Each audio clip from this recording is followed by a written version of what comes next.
Friend, मी सोनाली. माझ्या Sonali spoon network या YouTube चॅनलमध्ये स्वागत आहे. आज आपण गणपती बाप्पासाठी उकडीचे मोदक कसे बनवायचे ते बघणार आहोत. सगळ्यात अगोदर सारण तयार करायला घेतोय. त्याच्यासाठी कढईमध्ये 1 चमचा भरून साजूक तूप घालायचं आहे. नंतर त्यामध्ये 1 चमचा खसखस टाकलेली आहे. ही खसखस आपल्याला लालसर रंग येईपर्यंत छान अशी भाजून घ्यायची आहे. खसखस भाजून झाल्यानंतर त्यामध्ये 1 वाटी खिसून घेतलेला नारळ घालायचा आहे.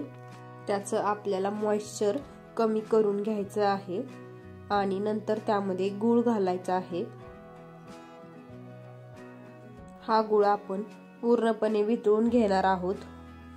गूळ पूर्णपणे वितळलेला आहे. आपले सारण तयार झालेले आहे. तर आपण त्यामध्ये थोडीशी विलायची पावडर घालायची आहे. अशा पद्धतीने आपले सारण तयार आहे.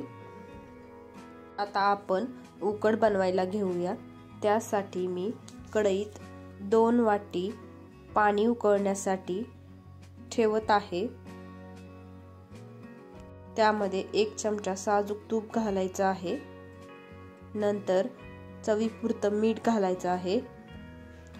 पाण्याला उकळी आल्यानंतर आपण त्यामध्ये 2 वाट्या तांदळाचं पीठ घालणार आहोत आणि हे पीठ व्यवस्थित मिक्स करून घेणार आहोत. आता हे पीठ आपण 5 ते 7 मिनिटं झाकून ठेवणार आहोत. 7 ते 8 मिनिटं झालेली आहेत. आपली जी उकड आहे ती छान अशी वापरलेली आहे. ती आता आपण एका परातीत ओतून घेऊया. सुरुवातीला ही उकड आहे ती जास्त गरम असते, त्यामुळे फुलपात्राच्या साहाय्याने तुम्ही ही उकड मळून घेऊ शकता. त्याचबरोबर यात पाण्याचं प्रमाण ही खूप महत्त्वाचं आहे. आता आपण ही उकड हाताने व्यवस्थित मळून घेऊ शकतो. तूप वापरताना सुद्धा एखादा चमचाभर तूपच त्या पाण्यामध्ये टाकायचं आहे. जास्त तूप झालं तर आपले मोदक कडक होण्याची शक्यता असते. आपले पीठ मळून झालेले आहे. तर आता आपण त्याचे मोदक बनवायला घेऊया. मोदक तयार करण्यासाठी मी इथे एक साचा वापरत आहे. सगळ्यात आधी या साच्याला व्यवस्थित असं तूप लावून घ्यायचं आहे. नंतर त्यामध्ये आपण हे तांदळाचं पीठ सगळ्या बाजूनी पसरून घेणार आहोत. आता याच्यामध्ये आपण सारण भरणार आहोत.